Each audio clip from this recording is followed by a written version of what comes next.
ये तो आपकी सच्ची भक्त है। इसकी गाय ही इसका एकमात्र सहारा थी और आपने उसे ही छीन लिया। यह अन्याय क्यों? भगवान ने नारद जी की ओर देखा और बड़े प्रेम से समझाया, नारद, तुम्हें मेरी लीला समझ में नहीं आई। यह वृद्धा मेरी परम भक्त है और शीघ्र ही इसे यह संसार त्याग कर मेरे धाम आना था, किंतु इसकी गाय के प्रति अत्यधिक मोह था। जब इसका अंतिम समय आता तो यह भगवान का स्मरण करने के बजाय अपनी गाय की चिंता में ही लीन रहती। इससे इसका अगला जन्म गौ योनि में हो जाता और इसे अनेक दुख भोगने पड़ते। इसलिए मैंने इसकी गाय को पहले ही छीन लिया, ताकि जब इसका अंतिम समय आए तो इसका मन केवल मुझ में ही लगा रहे और यह सीधा मेरे धाम को प्राप्त कर सके।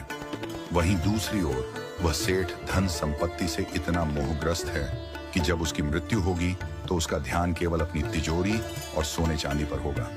इसके कारण वह अगले जन्म में तिजोरी की रक्षा करने के लिए सांप के रूप में जन्म लेगा। भगवान ने आगे कहा, यह प्रकृति का नियम है कि जिस चीज से जीव को अत्यधिक लगाव होता है, मृत्यु के समय उसका अंतिम विचार उसी के बारे में होता है और अगले जन्म में उसे वही जीवन मिलता है जिसमें वह सबसे अधिक आसक्त रहता है।